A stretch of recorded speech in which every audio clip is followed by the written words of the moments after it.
There's been some developments involving the Richat structure. This site keeps on getting more and more interesting, and the evidence continues to stack that it is by far the most likely location for Atlantis. Now, for those of you who don't think that, if nothing else, I'm here to tell you that the evidence has become more apparent than ever.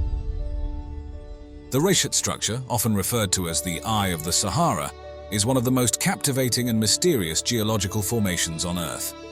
Situated in the heart of the Sahara Desert, this massive circular formation has intrigued scientists, explorers, and theorists for decades. Its discovery and subsequent studies have led to a wealth of theories and speculation, reflecting the profound mystery surrounding its origin. Was a massive structure once here that suddenly vanished? Could it have had a massive impact on planet Earth? Or could it be an ancient mining site used by perhaps aliens or another advanced civilization? Could humans have had a role in this mysterious formation?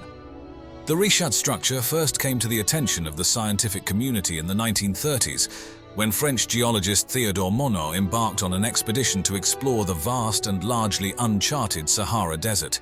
Monod's expedition was primarily focused on geological mapping, but during his travels, he noticed a peculiar circular formation that stood out starkly against the otherwise monotonous landscape of the desert.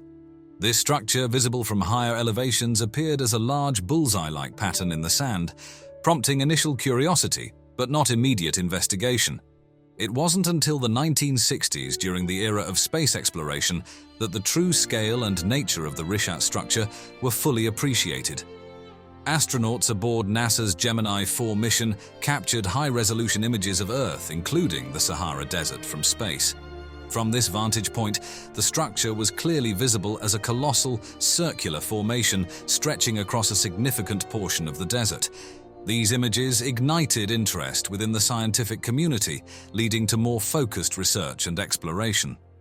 Upon its discovery, the Richat structure's origin was the subject of intense debate and speculation. Its nearly perfect circular shape led many to hypothesize that it was the result of a meteorite impact, as such craters often exhibit similar features. However, as scientists began to study the structure more closely, they realized that the truth was far more complex and mysterious. One of the most striking aspects of the Richat structure is its size. The formation spans approximately 40 kilometers in diameter, making it visible from space and one of the most prominent geological features in the Sahara Desert. To put this into perspective, the structure is roughly equivalent in size to the city of Paris or the entire area of New York City. This immense size, coupled with its nearly perfect concentric rings, added to the mystery and allure of the structure, leading to numerous theories and speculations. Its size is so immense that it can only be fully appreciated from high altitude or space, where it appears as a giant bullseye in the vastness of the Sahara Desert. Detailed geological studies eventually debunked the meteorite impact theory. There was no evidence of the high-pressure minerals, such as shocked quartz, that are typically associated with impact events. Instead, researchers determined that the Richat structure was a deeply eroded geologic dome composed of different layers of sedimentary rock that had been exposed over millions of years. The concentric rings were found to be the result of differential erosion, where harder rock layers resisted erosion more effectively than softer layers, creating the distinct bullseye pattern visible today. The Richat structure's unique geology offers several fascinating insights into Earth's distant past. The structure is composed of Proterozoic sedimentary rock, which is estimated to be over 2.5 billion years old, making it one of the oldest geological formations on the planet. The central part of the structure is composed of Ordovician rocks, which are about 480 million years old. This wide range of geological ages provides a window into the Earth's early history, offering valuable clues about the geological processes that shaped the Sahara region. One of the most visually striking aspects of the Richat structure is its resemblance to a human eye when viewed from space, a feature that has earned it the nickname Eye of the Sahara. The formation's circular shape, combined with its concentric rings, gives the impression of an eye gazing out from the desert, a phenomenon that has captured the imagination of many and contributed to its mystical aura. While the idea that the Richat structure was created by a meteorite impact has been discredited, the exact process behind its formation remains a subject of scientific debate. The most widely accepted theory suggests that the structure is the result of a volcanic eruption that never fully breached the Earth's surface. According to this theory, magma from deep within the Earth began to push upwards, creating a domed uplift in the overlying sedimentary rock layers. However, instead of forming a volcano, the magma cooled and solidified below the surface, leading to the gradual collapse of the dome. Over millions of years, erosion exposed the concentric rings that are visible today. Another theory posits that the Richat structure could have been formed by hydrothermal activity. This process involves the circulation of hot water through rock layers, causing chemical alterations that can lead to the formation of circular patterns. Although less widely accepted than the volcanic theory, it remains a possibility that some scientists continue to explore. The formation of the Richat structure is also believed to be connected to the tectonic activity that shaped the Sahara region. The Sahara Desert, though largely flat today, was once a much more dynamic landscape, influenced by the movement of tectonic plates. The structure may represent the remnants of a much larger geological process that occurred when the African continent was still undergoing significant tectonic upheaval. The immense size and complexity of the Richat structure make the idea of human construction seem highly improbable. Spanning a diameter of 40 kilometers, with rings that are perfectly concentric and several kilometers wide, the structure would have required an immense amount of labor, advanced engineering knowledge, and a purpose that remains difficult to conceive. Additionally, there is no evidence of human activity or artifacts that would suggest the structure was man-made. However, some fringe theories have suggested that the Richat structure could have been an ancient construction, possibly by a lost civilization. These theories are often linked to the legend of Atlantis, the mythical city described by Plato.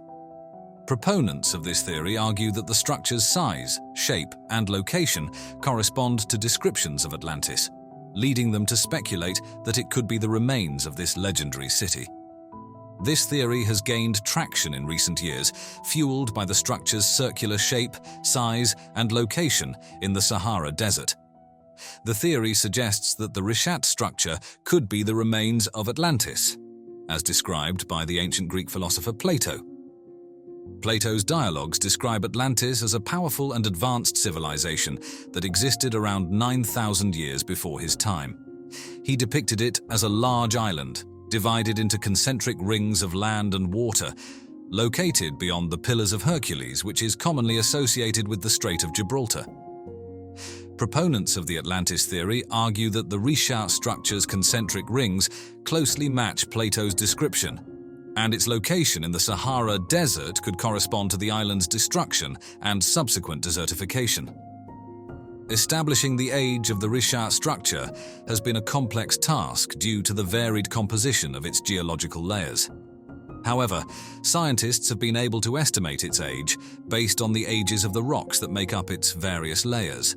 The central part of the structure is composed of Ordovician rocks, approximately 500 million years old, while the outer layers are made up of even older Proterozoic rocks, dating back more than 2.5 billion years. The age of the structure has been roughly determined through radiometric dating, a technique that measures the decay of radioactive isotopes in rocks to determine their age. By analyzing the different layers of rock within the structure, scientists have pieced together a timeline of its formation, revealing that the structure is one of the oldest geological formations on Earth. The Richat structure's resemblance to a human eye when viewed from space has led to various symbolic interpretations.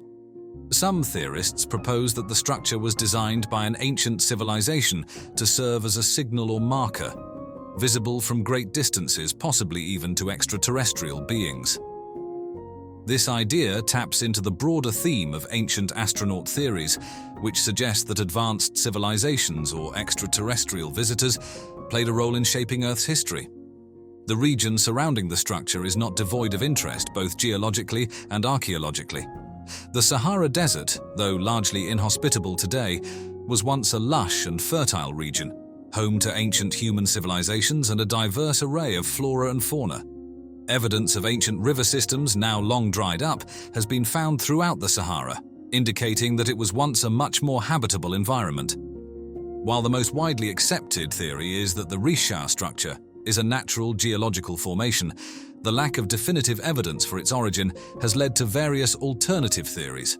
Some suggest that the structure could be the remnants of a massive ancient caldera, the result of a supervolcano that once existed in the region. This theory posits that the structure was formed by a massive volcanic eruption that collapsed the magma chamber, creating the concentric rings seen today. However, this theory is not widely supported, as there is no evidence of volcanic rock or ash in the area. Another theory proposes that the Richat structure could have been a site of ancient mining activity. The circular shape and concentric rings could have resulted from systematic mining operations, where different layers of rock were removed over time. However, there is no archaeological evidence to support this theory, and it is unlikely that ancient peoples would have had the technology or resources to undertake such a massive project.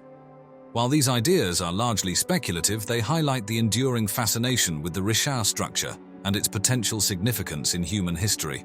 Beneath the rose-red cliffs of Petra, an ancient city carved into sandstone holds mysteries that have puzzled scientists for centuries.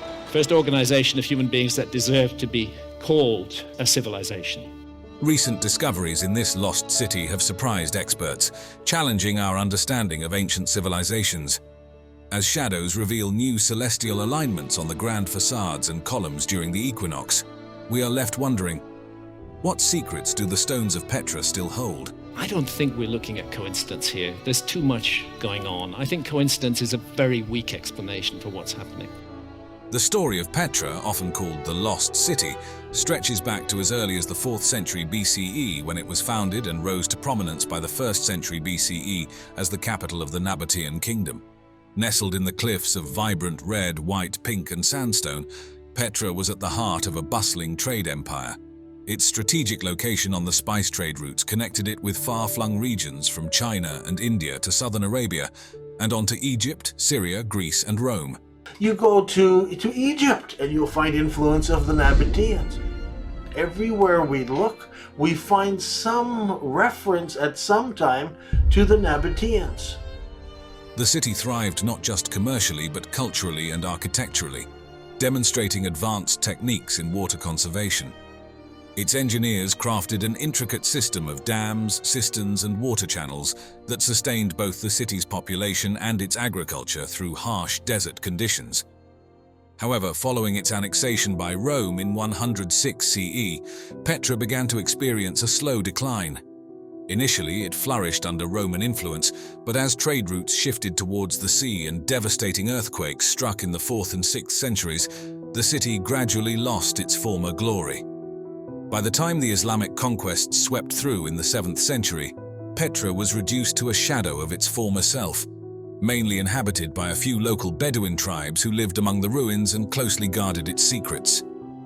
Throughout the Middle Ages and well into the 18th century, Petra remained enveloped in obscurity, particularly to the Western world. The Crusaders controlled the region briefly in the 12th century and even established a fortress there, but knowledge of Petra's once grandeur was limited to local tribes and a few knowledgeable Arab scholars. The renowned 14th century explorer Ibn Battuta mentioned Petra during his travels, describing it as a remote place with buildings impressively carved into rock faces. This period in Petra's history mirrors that of another ancient city, Machu Picchu in Peru, which also remained hidden from Western awareness until its rediscovery in 1911 by Hiram Bingham. Both cities were advanced in manipulating their natural environments, Petra with its sophisticated water management systems, and Machu Picchu with its terraced fields and intricate urban planning. The prolonged European ignorance of Petra lasted until the 19th century, with the region fading into the realm of myth and legend. Many in Europe were completely unaware of Petra's existence, despite ancient texts hinting at the architectural marvels that lay hidden in the Jordanian mountains. This mystery persisted until explorers reintroduced Petra to the Western world, bridging the gap between ancient lore and modern recognition. Johann Ludwig Burckhardt, born in 1784, was a Swiss traveler and scholar whose profound curiosity and academic prowess led him to significant contributions towards the Western understanding of lost or lesser-known ancient sites. Mastering multiple languages and immersing himself in various cultures, Burckhardt developed a particular fascination with Petra, an ancient city whose whereabouts had slipped from European knowledge. In preparation for his explorations within the Ottoman Empire, Burckhardt relocated to London in 1806, where he joined the African Association, an organization committed to the exploration and mapping of Africa. He further honed his expertise at Cambridge University, studying Arabic, geography, and the cultures of the Middle East. It was here that he meticulously constructed his alter ego, Sheikh Ibrahim ibn Abdallah. This identity was not just a cover to mask his European roots and exploratory motives, it was a deep dive into cultural assimilation, allowing him safer passage and a more authentic experience in predominantly Muslim territories. Burckhardt's journey to Petra began in 1812, framed as a pilgrimage to sacrifice at the tomb of the prophet Aaron on Mount Hor, which cleverly concealed his true intent to locate and document Petra. He had pieced together clues of the lost city from discussions with local traders and vague references in ancient manuscripts. His travels from Syria to the Arabian Peninsula were fraught with challenges, from regional conflicts to the unforgiving desert landscape. Yet his guise as an Islamic scholar provided him crucial cover. Upon his arrival in Petra, Burckhardt was met with the breathtaking view of the Sikh, a narrow gorge stretching over a kilometer, flanked by towering walls as high as 80 meters. This passage led him to Petra's most famous and enigmatic structure, Al-Khazneh, or the Treasury.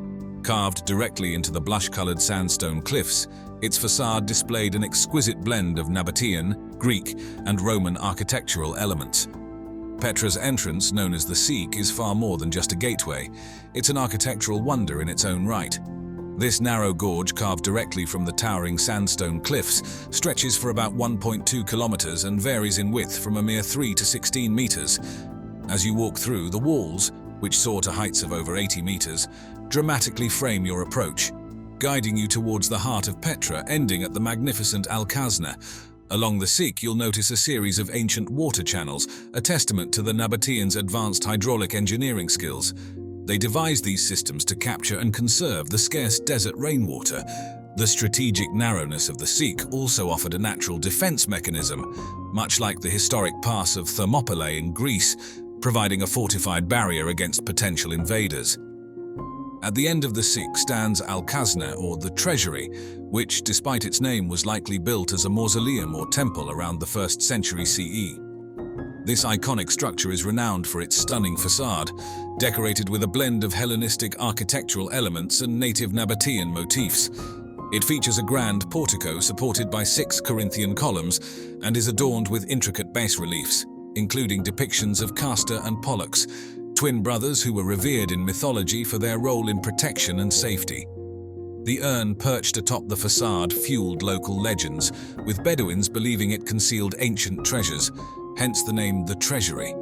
This blend of myth and architecture draws parallels to the ornately decorated temples of the Egyptian pharaohs, which were also rich in cultural and mythological significance.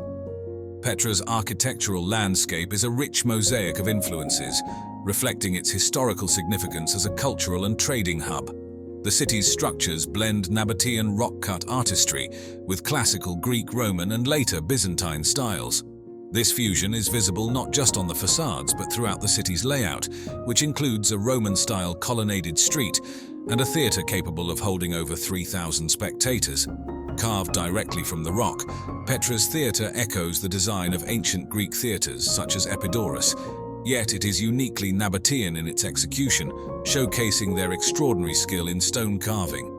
This architectural diversity highlights the city's role as a melting pot of various civilizations throughout history, each leaving their mark on its stones and streets. Among the monumental structures in Petra, the monastery known as Ad-Dair stands out for its architectural splendor akin to that of the Treasury, yet it occupies a more secluded and solemn location. The journey to reach the monastery is an adventure in itself, involving a challenging climb of over 800 steps carved directly into the rock, which naturally limits the number of casual tourists who visit.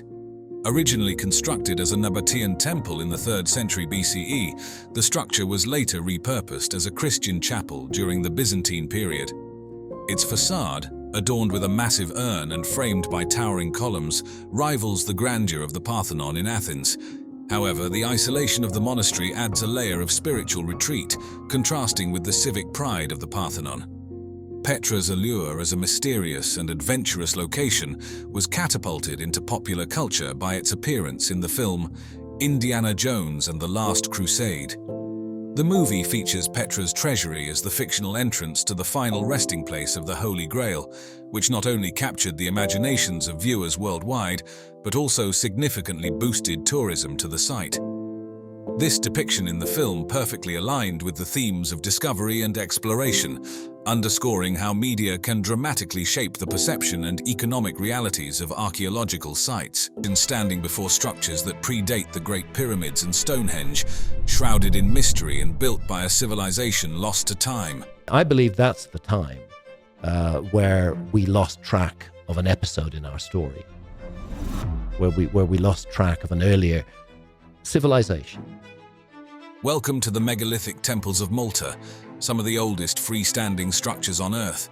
These architectural marvels are not only masterpieces of ancient engineering, but also portals into the past of a sophisticated society whose understanding of astronomy continues to intrigue scholars and scientists. A deep understanding of astronomy that could only be gained through hundreds of years, maybe thousands of years of very careful observation. Join us as we explore the secrets these stone giants hold, revealing insights into a world both ancient and astonishingly advanced. Despite their historical and architectural significance, these ancient temples were not recognized for their true value until the late 19th century. Before this period, local awareness of their antiquity was minimal, and preservation was not considered a priority. Throughout earlier centuries, the temples suffered from local farming and building practices that led to significant deterioration. Stones from these structures were frequently removed and repurposed for new construction projects. A lot of archaeology that gets done doesn't get done because of a targeted search. It may be because a dam is being built or a new highway is being built. The first documented mention of the temples appeared in Jean-Quentin d'Autun's 1536 publication Insulae Militae Descriptio, which noted the existence of ancient ruins on Malta, though detailed archaeological interest would only take shape much later. Dating from 3600 BC to 2500 BC, these temples are older than both Stonehenge and the Egyptian pyramids. Recognizing their profound historical and cultural significance, several of the temples were designated as UNESCO World Heritage Sites in 1980. This recognition was a crucial step in ensuring their preservation and promoting further scholarly research and public awareness. Systematic studies and excavations of these sites began in earnest in the early 20th century with Sir Themistocles Zamet, a man of many talents including archaeology, medicine, history, and curation. Starting around 1905, Zamet's extensive archaeological work marked a significant pivot towards the scientific exploration of these structures. His efforts established a chronological framework for the construction and usage of the temples, greatly enhancing our understanding of prehistoric Maltese culture. A lost civilization of prehistoric antiquity. Zamet's findings not only attracted international scholarly interest, but also helped increase tourism, bringing additional funding and support for further studies. Among his discoveries were numerous artifacts, including pottery, tools, and the iconic Fat Lady figurines, thought to represent a fertility goddess or a maternal figure. Continuing from the fascinating historical backdrop and archaeological discoveries, the megalithic temples of Malta are not just ancient architectural marvels. They are sophisticated structures that intricately reflect the socio-religious fabric of the society that constructed them. Their design demonstrates an advanced knowledge of stonework and astronomy. The temples are renowned for their unique trefoil layout, which consists of 3 semicircular chambers connected by a central corridor. This design is not only unique to Maltese temple architecture, but is also laden with symbolic meanings. It could represent various stages of life, celestial bodies, or deities from local mythology, with the repetition of the number 3 perhaps signifying a sacred or divine principle in their cosmology. Functionally, these chambers likely serve diverse ritualistic or communal purposes, each possibly dedicated to different aspects of life or deities.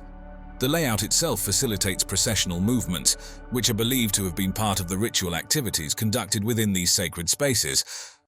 Moreover, the orientation and layout of the temples are marked by astronomical precision. For instance, The Manadra South Temple aligns with the equinox sunrise, allowing light to flood the main corridor and central chambers at specific times of the year. This dramatic interplay of light and shadows could have been crucial for marking seasonal changes and regulating ceremonial calendars. There was a highly sophisticated knowledge of the precession of the equinoxes, that it's impossible to trace how far back it goes. The choice of temple locations also takes into account visual and environmental factors, such as line of sight to important landscape features, horizon visibility for astronomical observations, and protection from prevailing winds, showing a sophisticated integration of architecture with the natural landscape. The structural engineering techniques used in the temples also reveal the builders' innovative approaches. The use of corbelling, where stones are laid horizontally and each successive layer extends slightly beyond the one below, allowed the creation of self-supporting domed or vaulted structures. This early form of arch construction, predating Roman arches, illustrates their advanced engineering capabilities. Additionally, the flexibility inherent in the corbelling and the interlocking of megaliths without mortar could have provided some resistance to seismic activity, an important consideration given Malta's location within the Mediterranean seismic belt. The decorative elements of the temples further enrich their architectural sophistication. Elaborate carvings and reliefs, including spirals, animal figures, and plant motifs, are deeply engraved into the limestone. These decorations are not merely ornamental, they are imbued with symbolic meanings, possibly representing fertility, the cycle of life, or a connection to nature. Artifacts such as the famous Fat Lady sculptures and other statuettes found in and around the temples suggest that these sites also served as focal points for art and culture. Additionally, traces of red ochre found on some temple walls indicate that color was used either to enhance certain carvings or to demarcate special areas within the temples, adding another layer to the sophisticated aesthetic and ceremonial aspects of the temple architecture. The construction techniques used in the megalithic temples of Malta further highlight the advanced engineering of their creators. The construction of these ancient temples showcases an exceptional mastery of various techniques that have contributed to their preservation through millennia. I can't help thinking time capsule, that there was an intention to preserve this. One of the most critical materials in the construction of these temples is Globigerina limestone, a sedimentary rock predominant in the Maltese archipelago. Notably soft when freshly quarried, this limestone allowed artisans to carve intricate details and shape the stones with relative ease. As the limestone is exposed to air, it undergoes a hardening process due to the gradual evaporation of inherent moisture and crystallization of minerals. This transformation significantly enhances the resilience and longevity of the structures. The intricate carvings on the temple walls, including spiral designs and animal figures, attest to the high level of craftsmanship and the advanced tools and techniques employed during their creation. The logistics involved in moving and assembling massive limestone blocks, some weighing several tons, were formidable. Theories suggest that the builders might have used log rollers, stone balls, or sledges made from tree trunks, often lubricated with plant oils or animal fats to reduce friction. This suggests a highly organized society with clear hierarchies and labor specialization, capable of coordinating large-scale construction efforts. There is also evidence to suggest that ramps made from earth or smaller stones were used to position these large blocks, similar to techniques used in other ancient civilizations.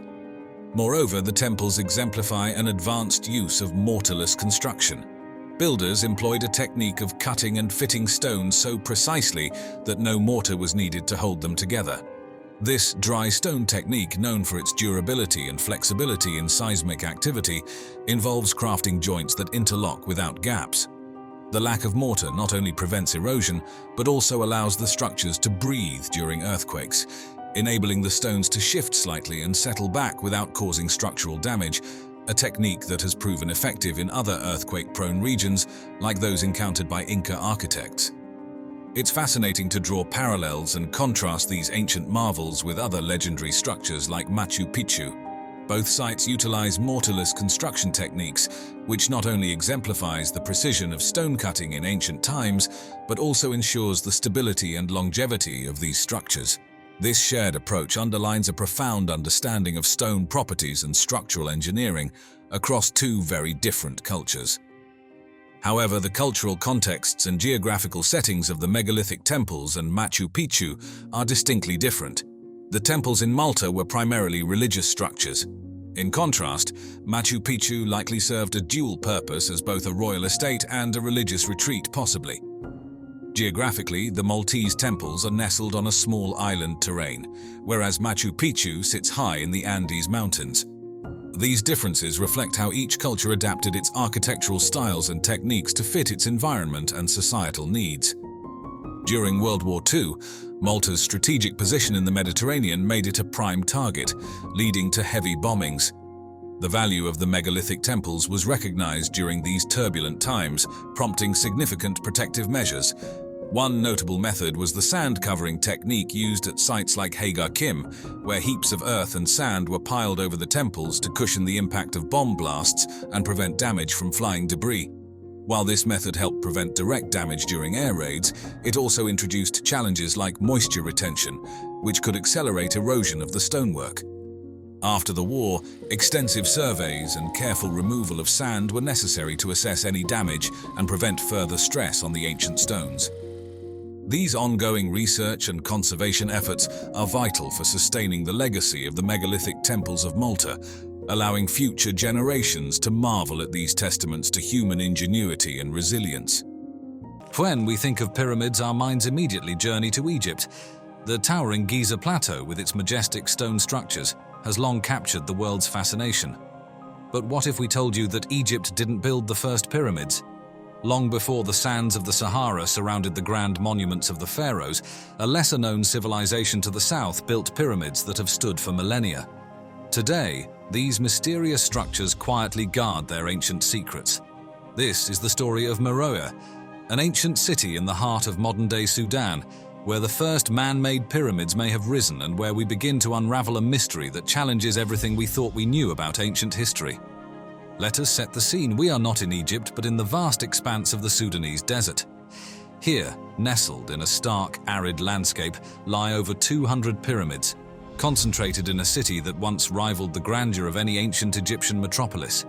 This city is Meroe, the capital of the powerful kingdom of Kush, a civilization that flourished for nearly 1,000 years. But Meroe's legacy is far more than a simple footnote in Egyptian history. It's a place where the lines between myth, architecture, and human achievement blur into one of the greatest unsolved mysteries of antiquity. Our modern awareness of Meroe began in the 19th century, when European explorers ventured into the Sudanese desert. In 1821, they uncovered these stunning pyramids, which had been hidden for centuries beneath the sands.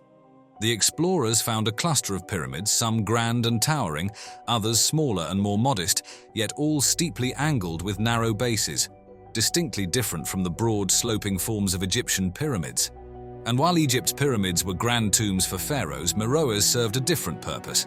They were built for nobles and royals alike. But when exactly were these pyramids built and why? Archaeologists determined that Meroe's pyramids were constructed between 300 BCE and 350 CE, during a time when the Kingdom of Kush was a powerful force in Africa. This makes Meroe's pyramids younger than Egypt's Old Kingdom pyramids, but their purpose and design remain equally as fascinating. Many scholars theorize that Meroe's architectural style was influenced by earlier structures from the region, potentially dating back even further. Transporting the massive stones used to build these pyramids was no small feat. Some of the stones were quarried from sites over 25 miles away and weighed several tons. How could an ancient civilization lacking modern tools and technology achieve such monumental tasks?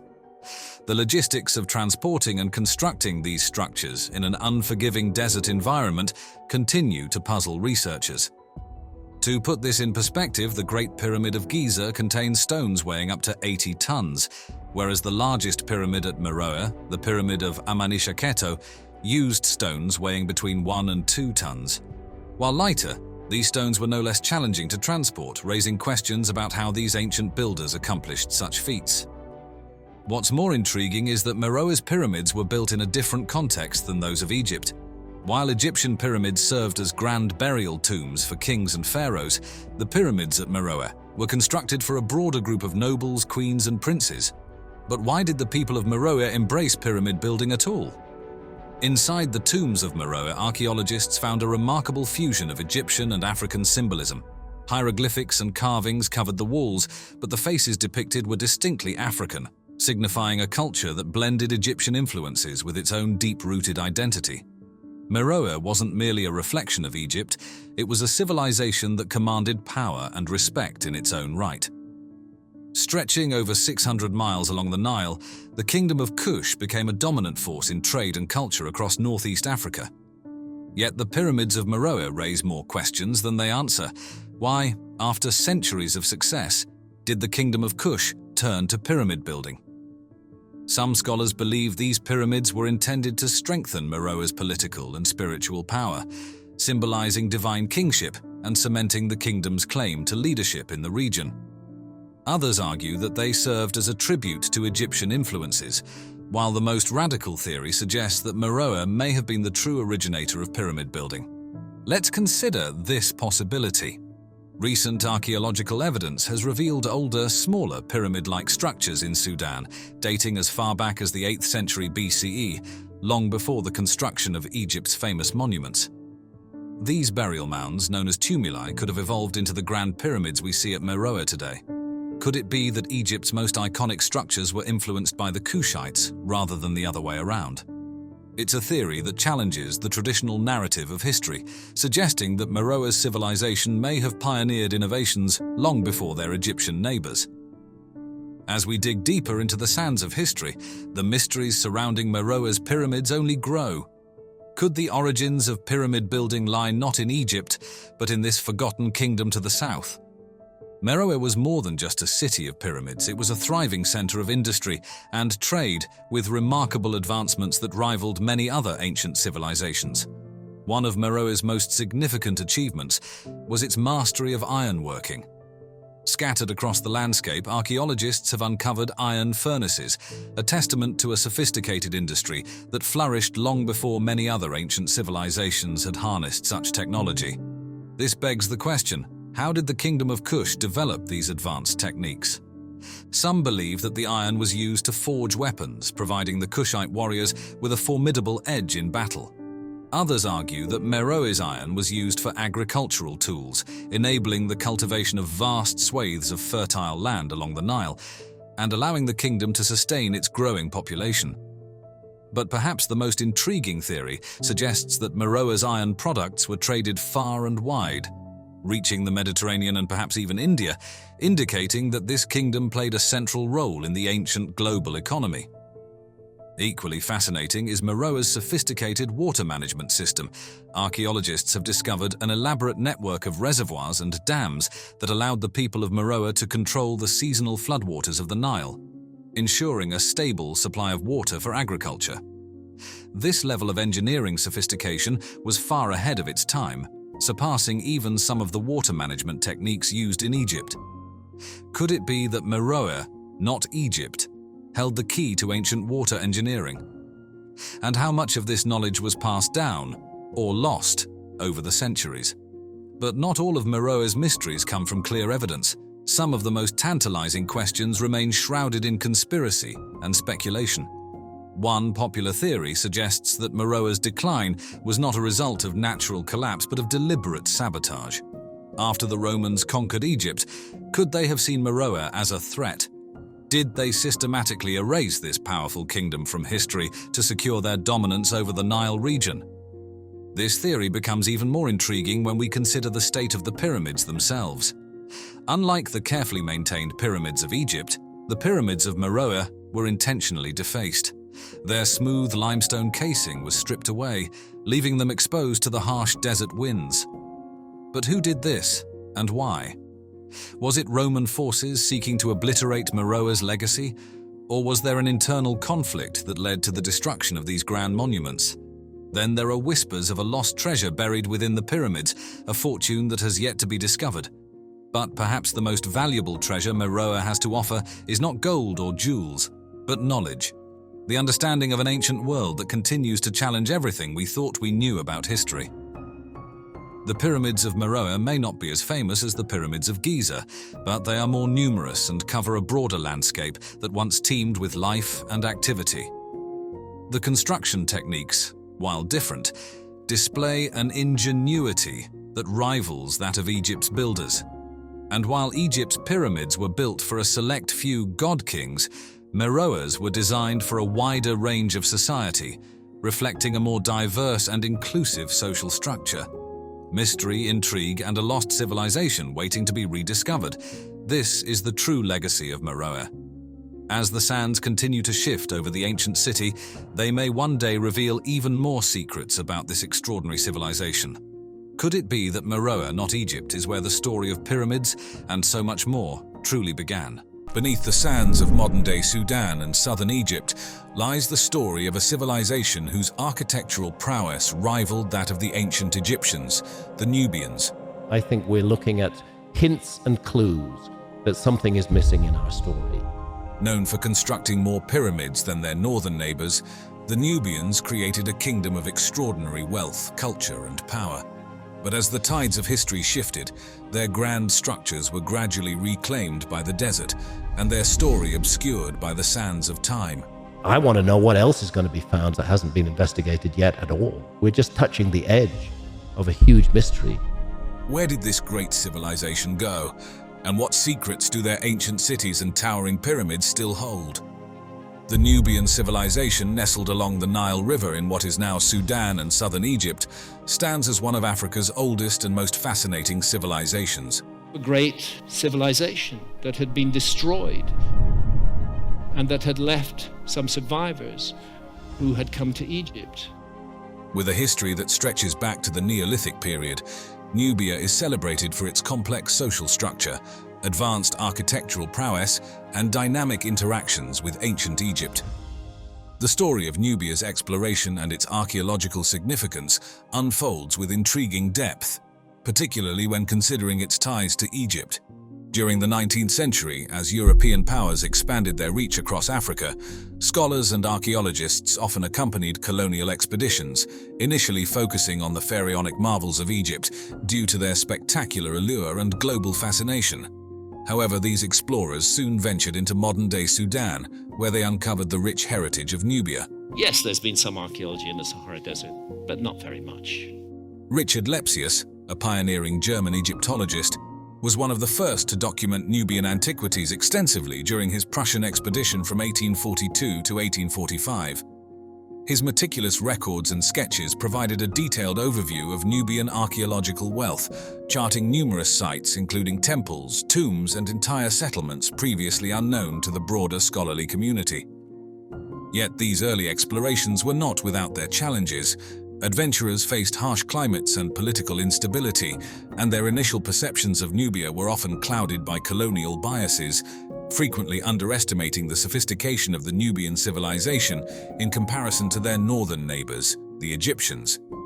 Nubia's relationship with Egypt was marked by periods of both conflict and cooperation, with Nubian kings at times dominating Egypt, especially during the 25th dynasty, also known as the Nubian dynasty. This era is crucial for understanding the significant influence Nubians had on Egyptian politics, culture, and religion. Pharaoh Taharqa, a notable ruler of this dynasty, oversaw an era of considerable architectural and cultural achievements, with extensive building projects in both Egypt and Nubia. His contributions in Thebes and Karnak, showcasing a blend of Egyptian and Nubian artistic styles, are particularly well documented. The rediscovery of the Nubian dynasty has been pivotal, highlighting the Nubians not just as conquerors but as integrators who significantly enhanced the Egyptian state's infrastructure and cultural life. Turning our gaze to a broader horizon, comparing Nubia and Mesopotamia offers fascinating parallels. Both civilizations flourished around mighty rivers, the Nile for Nubia and the Tigris-Euphrates for Mesopotamia, providing the fertile ground that supported dense populations and the development of complex societies. Just as Nubia interacted with Egypt, Mesopotamia had dynamic relationships with its neighbors, engaging in both cultural exchanges and military conflicts.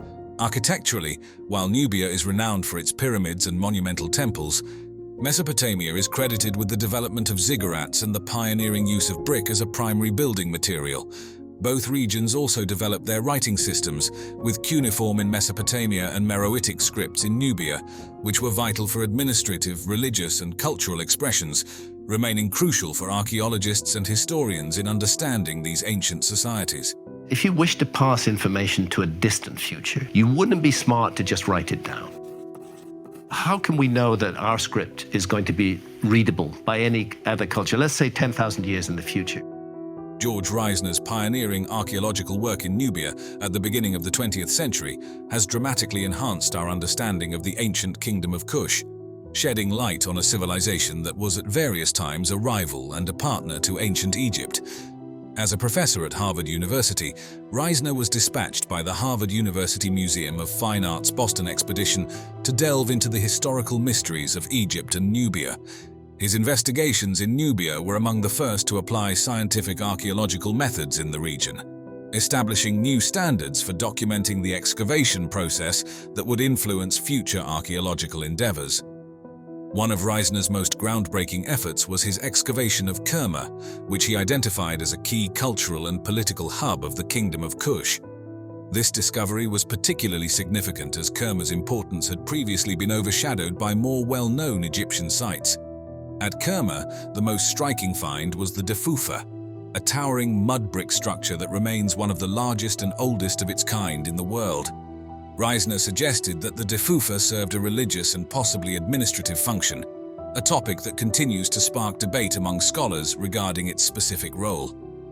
Further excavations at the royal cemeteries in Kerma unearthed a wealth of information about the burial customs of the Kushite elite. The tombs revealed a rich array of grave goods, including pottery, gold, and bronze artifacts, which spoke of a highly sophisticated culture with expansive trade networks.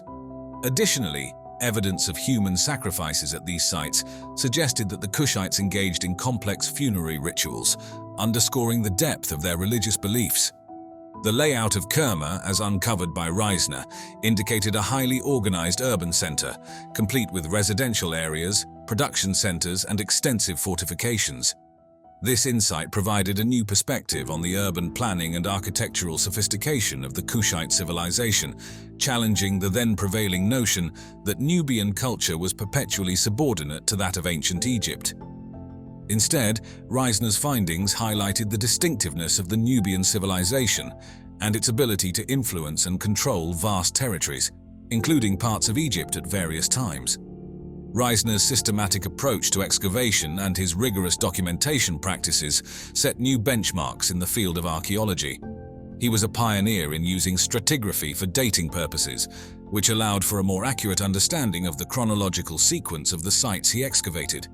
The legacy of his work continues to serve as a foundational resource for subsequent research on Nubia, inspiring generations of archaeologists to further explore the complexities of Nubian history and its interconnections with other ancient civilizations. As we continue to unravel the intricacies of this ancient society, Reisner's contributions remain invaluable, providing a robust framework for understanding not only Nubia's past, but also the broader narratives of ancient world histories. The rediscovery of Nubian pyramids and the archaeological efforts to save Nubian heritage in the wake of the Aswan High Dam's construction have provided profound insights into this ancient civilization. Archaeology is often driven by accidental finds. Maybe a road is going to be built, maybe a railway is going to be built. A lot of archaeological discoveries are made as a result of that. Nubian pyramids offer a stark contrast to their Egyptian counterparts. These structures are characterized by their steep and narrow sides and much smaller bases, ranging from approximately 6 to 30 meters across, unlike Egypt's Great Pyramid of Giza, which spans over 230 meters at its base. Constructed with stepped courses of horizontally laid stone blocks, Nubian pyramids typically feature a small chapel at the base facing east, housing offerings and a stele with inscriptions about the deceased. The burial practices within these pyramids reveal a lot about the Nubians. These pyramids were not just final resting places, but also a testament to the wealth and power of the Kushite royalty and elites, reflecting a hierarchy and religious practices influenced by, yet distinct from, Egyptian traditions. Moreover, the art and hieroglyphic inscriptions on the walls of these pyramids offer critical insights into the religious beliefs and daily life of the Kushites, often including prayers and spells similar to those found in Egyptian texts, but adapted to local contexts and deities, highlighting the syncretic nature of Nubian religion. Continuing on the theme of comparisons, Looking at Nubian and Mayan pyramids side by side offers fascinating insights. Both civilizations built pyramids, yet their purposes and designs reflect different cultural priorities and environmental conditions. Nubian pyramids, primarily serving as tombs for royalty, featured steep sides and narrow bases and were constructed of stone. In contrast, Mayan pyramids, often broader and less steep, served primarily religious purposes, hosting rituals and sacrifices at their summits, often accessible via a series of steps. Beneath the scorching sun and swirling sands of the Sahara Desert lies a city whose very name invokes mystery and wonder, Timbuktu. Once a beacon of trade, knowledge, and wealth, today it is known by few, understood by even fewer. Yet, Timbuktu is not just a relic of the past. It is a testament to human ambition, ingenuity, and survival in one of the harshest environments on Earth. But how did this fabled city come to be? How could a thriving center of wealth and knowledge emerge in the heart of a seemingly inhospitable desert? Timbuktu has different phases within its existence, and all of the groups participated in the different phases of development. Our journey begins in the early 14th century, during the reign of the Malian emperor Mansa Musa. His wealth was so immense that his pilgrimage to Mecca reportedly devalued gold in regions he passed through. Yet Musa's most enduring legacy was not his riches, it was the flourishing of Timbuktu, a city destined to become a hub for commerce and scholarship. The first mystery of Timbuktu, however, lies not in its origin, but in what was discovered centuries later. In the early 19th century, European explorers, lured by tales of an elusive golden city, crossed the Sahara in search of wealth. What they found, instead, was an ancient city built from colossal blocks of stone and mud brick. Structures like the Jingwereber Mosque and Sankore University stood as monumental testaments to human craftsmanship, their towers defying the desert's harsh elements for centuries. The first question emerges here: how were these structures built? Some of the stones used in Timbuktu's buildings weighed up to 2 tons and were transported from quarries more than 30 miles away. Modern engineers remain puzzled by how this was achieved without advanced machinery. How could ancient builders move such massive stones across the unforgiving landscape of the Sahara? Did they possess knowledge that modern civilization has lost? This mystery is the first clue to Timbuktu's mysterious past. An engineering prowess seemingly out of place in a desert that by all accounts should have made such construction impossible. They found that there were these actually very, very sophisticated, very complex mud brick structures on a very large scale. But as we look deeper into Timbuktu's history, we discover something even more astonishing. By the 15th century, Timbuktu had become a thriving intellectual hub, housing some of the greatest libraries in the world. Manuscripts covering subjects such as astronomy, mathematics, medicine, and law were studied and preserved here. Scholars from across the Islamic world traveled to this remote city, transforming it into a center of learning that rivaled some of the greatest educational institutions of the time. And yet, one question lingers. How did such an intellectual center thrive in a place so isolated? It became an intellectual center because the scholars generally were traveling with the caravans. Was it simply Timbuktu's strategic location along trade routes, or could there be something more? Some researchers believe that Timbuktu's placement precisely at the edge of the Sahara and along the Niger River may have held deeper significance. Could ancient civilizations have chosen this location based on an advanced understanding of geography or even astronomy? A provocative theory suggests that Timbuktu might lie on one of the Earth's natural energy pathways, ley lines, that have been revered by ancient cultures across the world. Could its success as a city of knowledge and wealth have been linked to its placement on one of these energy nodes? As we ponder these questions, another mystery unfolds. Recent discoveries have revealed that many of the original manuscripts from Timbuktu's libraries, some dating back over 700 years, are missing. Where did they go? Were they destroyed or were they stolen? Whispers of a conspiracy emerge here, an organized effort perhaps by European colonial powers to seize and suppress Timbuktu's ancient knowledge. Some believe the manuscripts were hidden by local scholars to protect them from invaders, and that their secrets remain buried known only to a select few.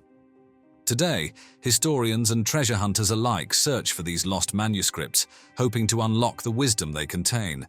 But this brings us to an even greater mystery. What exactly was in these manuscripts? Could they have contained knowledge that the world wasn't ready for? Advanced technologies or philosophies that challenged the dominant worldviews of their time? I want to know what else is going to be found that hasn't been investigated yet at all. We're just touching the edge of a huge mystery. Were these manuscripts lost to history or intentionally kept from the world? As we explore these questions, we are reminded that Timbuktu's story is not just about the past. It is a cautionary tale about the fragility of human progress. What knowledge have we, as a civilization, lost over the millennia? Could the lost wisdom of Timbuktu have changed the course of human history? As we dive deeper into the story of Timbuktu, an unsettling thought begins to emerge. What if the true wealth of this city was not in gold, but in knowledge? And what if that knowledge was too dangerous for the world to possess? Timbuktu's scholars compiled manuscripts on topics ranging from astronomy to medicine, from theology to mathematics. By the 15th century, Timbuktu housed an estimated 700,000 manuscripts, forming one of the largest intellectual archives of the time. But here's where the mystery deepens. Much of this vast collection has vanished. Entire libraries were raided, collections disappeared, and even today, many manuscripts remain unaccounted for. Some of the surviving texts mention ideas that seem far ahead of their time, such as advanced mathematical concepts and detailed astronomical observations. There are even cryptic references to knowledge of the cosmos that surpasses what we believed was understood in the 14th and 15th centuries. Could it be that Timbuktu's scholars possessed knowledge far beyond what we know today? And if so, who or what was responsible for the suppression of this information? Some researchers point to the colonial history of Africa. As European powers began their conquest of the continent in the 19th century, they systematically dismantled much of the region's cultural heritage. And there are rumors that the French in particular seized many manuscripts from Timbuktu and shipped them back to Europe. Others suggest that these texts were deliberately hidden or destroyed because they contained information that could challenge the scientific revolution taking place in Europe. The truth remains elusive, but what we do know is that Timbuktu's intellectual legacy has only been partially uncovered.